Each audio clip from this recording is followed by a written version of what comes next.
Hi everyone, I am विशाल और कैसे हैं आप सबके सब। तो यार काफी बच्चों का ड्रीम होता है कि हम लोग यार आईआईटीज के अंदर जाए, लेकिन कुछ बच्चे क्या करते हैं, उनको आईआईटी मिलती भी है लेकिन वो आईआईटीज को छोड़ देते हैं बिकॉज उनको या तो उनको मनपसंद ब्रांच नहीं मिल पाता या तो उनको वो टॉप आईआईटीज नहीं मिल पाती जो उनको चाहिए। ठीक है, तो नए आईआईटीज से अच्छी आपकी एनआईटीज होती है, तो बच्चे एनआईटीज की तरफ रुख करते हैं या डीटीयू एनएसयूटी या टॉप ट्रिपल आईटीज की तरफ रुख करते हैं। अब सीन क्या आता है, सीन ये आता है कि बच्चे एनआईटीज की तरफ क्यों जाना चाहते हैं। तो उसके तीन मेन रीजन है, राइट। तीन मेन रीजन में कौन सा पहला रीजन है? पहला रीजन तो ये है कि यार एक्सपोजर बहुत अच्छा मिलेगा। एक्सपोजर बहुत अच्छा होने का मतलब क्या है कि बच्चे बहुत अच्छे हैं यार वहाँ पे। दूसरा दूसरा ब्रांड वैल्यू बहुत अच्छी है। और गवर्नमेंट कॉलेज तो है, ब्रांड वैल्यू बहुत अच्छी है कि कहीं पे मुझे ओ बेटा आप इस कॉलेज से हो, क्या बात है। ठीक है, और तीसरा सबसे बड़ा और सबसे मोस्ट इंपॉर्टेंट चीज जो है वो है प्लेसमेंट्स। ठीक है, तो प्लेसमेंट बच्चों के लिए सब लोग चाहते हैं हमारा एक अच्छा पैकेज लगे, तो एनआईटीज की प्लेसमेंट बहुत अच्छी होती है, ये हम सबने सुन रखी है। तो बच्चे इसलिए जाते हैं। तो आज हम लोग ना यार इन्हीं एनआईटीज की प्लेसमेंट के ऊपर बात करने जा रहे हैं कि टॉप 10 एनआईटीज की जो प्लेसमेंट क्या है, और उसमें से इन 10 एनआईटीज के अंदर मैं सब 6 या 7 एनआईटीज के ऊपर बात करूंगा।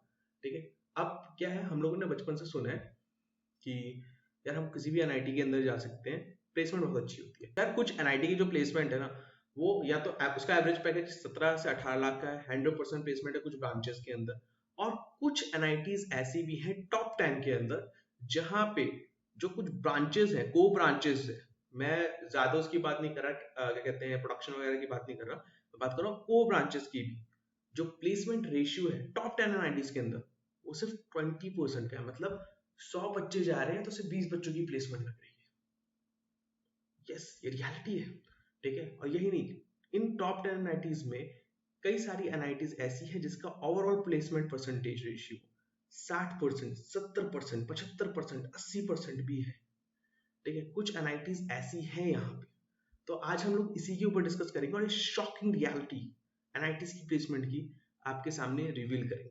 यार वीडियो में हम लोग आगे बढ़े उससे पहले क्या है कि बच्चों के ना काफी कमेंट्स आ रहे थे, तो उनके सीधे दो डाउट्स मेन आ रहे हैं कि भैया स्ट्रेटेजी का क्या सीन है।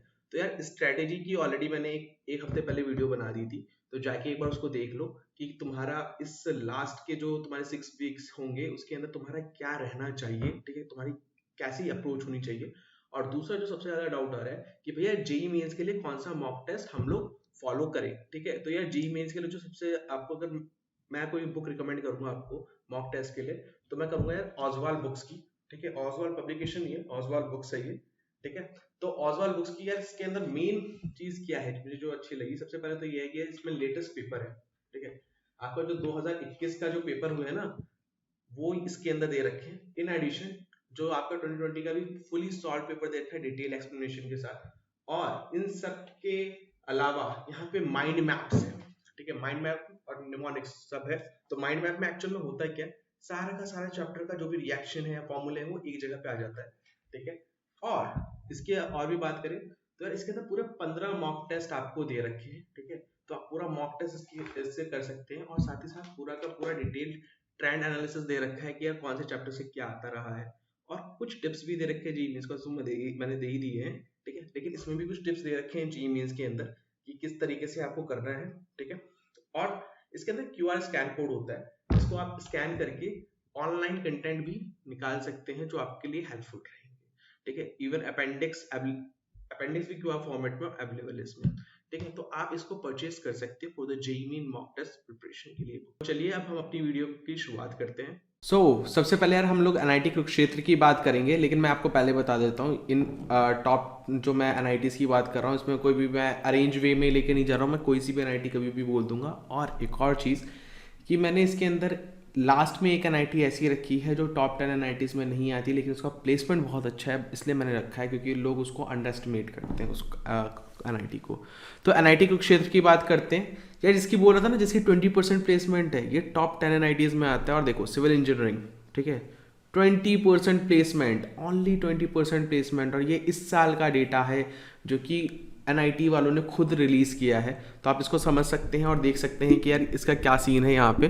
ठीक है, सिर्फ यही नहीं, अगर आप देख रहे हो कि यार इसका ओवरऑल प्लेसमेंट भी 56.77% है, जबकि एवरेज पैकेज बेशक 6.57 लाख है, लेकिन उसका कुछ यूज़ नहीं रहता। हाँ, कंप्यूटर साइंस एंड इंजीनियरिंग का डेट इज़ 15.54 लाख है, और इसकी जो प्लेसमेंट रेशियो है वो 89% के आसपास है। एंड अगर हम आईटी की बात करें तो आईटी की 15.98 है, और उसकी परसेंटेज रेशियो भी 85% प्लेसमेंट रेशियो, यानी 100 में से सिर्फ 85 स्टूडेंट्स को ही प्लेसमेंट मिलती है आईटी वगैरह में भी। ठीक है, तो ये एनआईटी कुरुक्षेत्र का प्लेसमेंट ट्रैक रिकॉर्ड है। एवरेज पैकेज बहुत ज़्यादा है। हाँ, प्रोडक्शन का सिविल से ज़्यादा अच्छा है 42%, एंड एवरेज पैकेज 6.631, और ओवरऑल 11.37 का एवरेज पैकेज है, और ओवरऑल प्लेसमेंट 56% का, समझ रहे हो, 56%, यानी 100 में से सिर्फ 56 स्टूडेंट्स को प्लेसमेंट मिल रही है कॉलेज से। ठीक है, और ये एलिजिबल स्टूडेंट का है, ये नहीं कि कोई कमेंट कर हाँ भैया तो कई सारे बच्चे प्लेसमेंट में बैठते नहीं है, दैट इज एलिजिबल स्टूडेंट्स। ठीक है, चलिए और आगे बताते हैं इसी के बारे में कि यार देखो नंबर ऑफ कंपनीज की अगर आप देख सकते हैं इसके अंदर कि यार 228 कंपनीज आर देयर। ठीक है, जो कि आई थी। ठीक है, और क्या कहते हैं एवरेज सीटीसी 11.37, ये मैं ऑलरेडी बता चुका हूँ, जिसके अंदर से लेस देन 4%, 4 लाख जिनको लगा है वो 2.89% है। 6 से 10 लाख वाले 38% है, और 10 लाख से ज़्यादा जो उन बच्चों का लगा है वो 47% स्टूडेंट है। तो मेजर बच्चों के 10 लाख से ज़्यादा का पैकेज लग रहा है, तो ये एक अच्छी चीज़ है यहाँ पे। और एवरेज पे पैकेज का स्केल जो है वो इंक्रीज ही हुआ है। ठीक है, यहाँ हर साल एनआईटी के क्षेत्र में। और एनआईटी त्रिची की बात करें तो यार एनआईटी त्रिची के अंदर ऐसे कंप्यूटर साइंस इंजीनियरिंग की बात करूँ तो कंप्यूटर साइंस इंजीनियरिंग के अंदर आपका जो जाता है वो अराउंड 18 लाख के अप्रॉक्सीमेटली आता है, 18 से 19 लाख एवरेज पैकेज का है। ठीक है, और ये मैंने इसकी पूरी की पूरी वो दे रखी है, अब एनआईटी त्रिची का क्या ही बताऊँ मैं। ठीक है, तो 2020 से 21 का है ये, कि सिविल ब्रांच का 75% का प्लेसमेंट रेशियो है, वही कंप्यूटर साइंस का 98.8, और क्या कहते हैं क्या कहते ईसी का 88.9 एंड 92.3 है एमएमई का, और साथ ही साथ क्या कहते हैं 93.9 है आईसीई का, इंस्ट्रूमेंटेशन एंड कंट्रोल इंजीनियरिंग की प्लेसमेंट है। तो आप समझ सकते हैं, देख सकते हैं कि क्या प्लेसमेंट रेशियो रहा है यहाँ का। ठीक है, एनआईटी त्रिची का टॉप एनआईटी है। ठीक है, और एनआईटी त्रिची के बाद हम बात करें एनआईटी वारंगल की, तो इसमें परसेंटेज प्लेसमेंट रेशियो तो नहीं मिला, लेकिन हाँ अगर हम बात करें कि कितने कितने क्या क्या रहा है एवरेज सैलरी पैकेज, तो सिविल इंजीनियरिंग का 8 लाख का एवरेज पैकेज रहा है, इलेक्ट्रिकल एंड इलेक्ट्रॉनिक्स का 15.38 लाख का एवरेज पैकेज रहा है ट्रिपल ई का। ठीक है, ईसी का 14.49 का रहा है, और वही कंप्यूटर साइंस का वहाँ पे 20 लाख का एवरेज पैकेज रहा है। सेम एनआईटी त्रिची का भी है कि 19 से 20 लाख के आसपास एवरेज पैकेज लाई करता है, यानी 18 से 20 के आसपास लाई कर रहा होता है। ठीक है, और बायोटेक का डेट इज़ 8.75, लेकिन बायोटेक के अंदर ना प्लेसमेंट कम होती है एनआईटी वारंगल के अंदर। मुझे ये कुछ बच्चों से बात की थी तो उसमें प्लेसमेंट रेशियो थोड़ा कम है, इतना भी वो कम नहीं है, उधर 20% वाला सीन नहीं है, लेकिन हाँ कम है थोड़ा। ठीक है, बट अच्छी एनआईटी आप जा सकते हैं, ये वाला सीन है। फिर बात करते हैं यार एनआईटी जयपुर, तो जिन लोग भी कोटा से प्रिपरेशन कर रहे हैं तो होम स्टेट उनका बाय डिफॉल्ट अब राजस्थान हो चुका है। तो एनआईटी जयपुर की अगर प्लेसमेंट रेशियो की बात करें तो 2020 की रख रखी है मैंने इधर। ठीक है, तो ये इसका स्टैट्स इधर दिखा रखा है, इसकी पूरे परसेंटेज मैं बता देता हूँ यहाँ पे। केमिकल इंजीनियरिंग का है 63% स्टूडेंट, यानी 63% का प्लेसमेंट रेशियो है, और कंप्यूटर साइंस वालों का 100% है। वही क्या कहते हैं मैकेनिकल इंजीनियरिंग वालों का 76% है, और मेटलर्जी वालों का 62% है, एंड सिविल वालों का 70 है। ठीक है, और ओवरऑल बात करें तो 75.77%, और ये टॉप की एनआईटीज़ के अंदर आता है, यानी 100 में से सिर्फ 75 स्टूडेंट का प्लेसमेंट लग रहा है इस हिसाब से अगर हम बात करें तो। ठीक है, और एवरेज पैकेज की बात करें तो जैसे भी आपने केमिकल इंजीनियरिंग में देखा था 63% का है, तो इसका एवरेज पैकेज कितना है 8.52, और कंप्यूटर साइंस का है 14.24। वही इलेक्ट्रॉनिक्स एंड कम्युनिकेशन का 10.35 है, जिसका प्लेसमेंट रेशियो ठीक है ईसीई का वो है 82%, और क्या कहते हैं मेटलर्जी का है 6.58, और ओवरऑल एवरेज पैकेज था 2020 का 9.11, और इस बार का शायद 9.58 है 2021 का जो चल रहा है, ये 10 समथिंग करके 10 लाख है, नहीं उससे ज़्यादा नहीं है, 10 लाख पे ही है इसका। ठीक है, अब बात करते हैं एनआईटी इलाहाबाद की। ठीक है, एनआईटी इलाहाबाद का ये इस साल का प्लेसमेंट रेशियो है। ठीक है, आप इसमें देख सकते हैं कि इसमें एवरेज सीटीसी और मैक्सिमम कितना आ गया। तो मैक्सिमम जो इस बार का हाईएस्ट पैकेज रहा है वो रहा है 51.75 का बायोटेक। ठीक है, बायोटेक का प्लेसमेंट रेशियो रहा है 79% का with an average CTC of 7.38, और मैक्सिमम सीटीसी गया है 26 लाख का।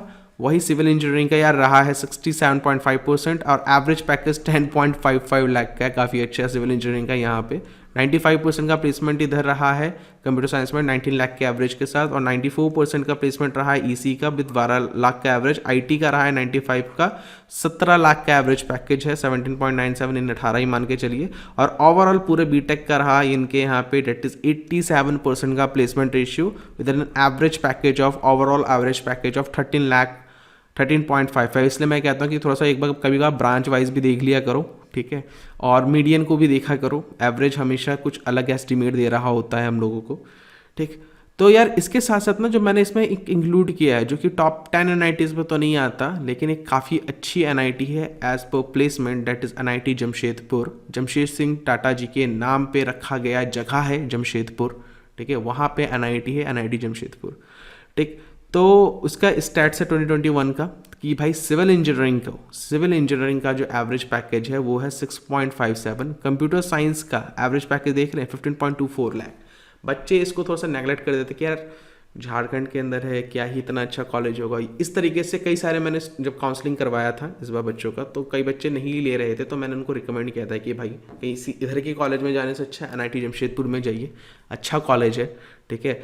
प्लेसमेंट रेशियो बहुत अच्छा है, प्लेसमेंट परसेंटेज रेशियो बहुत लाजवाब है। मैं कई सारी एनआईटी से जो आपकी इलाहाबाद वगैरह उससे ज़्यादा लाजवाब है यहाँ पे प्लेसमेंट। अच्छा मैंने प्लेसमेंट रेशियो डालना भूल गया, बता देता हूँ कि भाई यहाँ पे आपकी इवन जो मैकेनिकल की है वो 92-93% से ऊपर की प्लेसमेंट है। जो प्लेसमेंट परसेंटेज रेशियो है वो 93% के आसपास है। मैंने यहीं पे आप देख सकते हैं कि यार देखो मैकेनिकल इंजीनियरिंग के अंदर 83 स्टूडेंट्स एलिजिबल थे, 80 बच्चों का प्लेसमेंट हुआ, ठीक है। मेटलर्जी में 71 थे, 65 का हुआ, ठीक है। प्रोडक्शन में 36 बच्चे थे, 31 का प्लेसमेंट हो गया।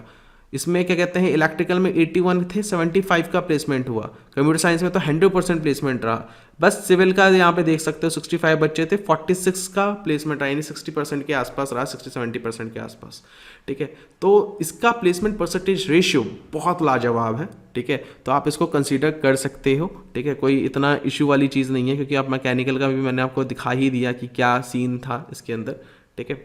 तो यार काफ़ी अच्छा कॉलेज है एनआईटी जमशेदपुर, और एवरेज पैकेज आप देख ही रहे हो। इलेक्ट्रॉनिक्स एंड इलेक्ट्रॉनिक्स कम्युनिकेशन की अगर मैं बात करूँ, इलेक्ट्रॉनिक्स एंड कम्युनिकेशन इंजीनियरिंग की डेट इज़ 11.9, और प्रोडक्शन एंड इंडस्ट्रियल की 7.32 लाख, ठीक है। ये इसका तुम्हारा क्या कहते हैं एवरेज सीटीसी है, एंड ओवरऑल सीटीसी है डेट इज़ 9.38 लाख। तो आप इस कॉलेज को भी कंसिडर कर सकते हैं एनआईटी जमशेदपुर को।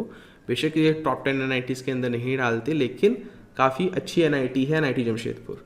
तो यार इसी के साथ आज की वीडियो रैप अप करते हैं, और कोई भी दूसरी वीडियो चाहिए होगा, जो भी टॉपिक्स है नीचे टॉपिक लिख देना, कमेंट कर देना, वीडियोस आ जाएंगी, ठीक है। थोड़ी सी अभी वीडियो आने में दिक्कत हो रही है, क्योंकि वो मैं अभी बता दूंगा, सिर्फ एक वीक का और थोड़ा सा दिक्कत रहेगा, क्योंकि आपके लिए ही कुछ चीज़ें काम चल रही है पीछे, ठीक है। 1-2 हफ्ते के बाद वो सारी चीज़ें आप लोगों के लिए कुछ आने वाला है, ठीक है। फिर थोड़ा सा फ्लो बैठ जाएगा वीडियो के अंदर, ठीक है। वैसे वीडियोज़ अभी 5 दिन के गैप में आ रही है, 4 दिन 5 दिन, तो एक हफ्ते के अंदर अंदर सारी वीडियोस की फ्लो सही हो जाएगी। तो थैंक यू एवरीवन इस वीडियो को देखने के लिए।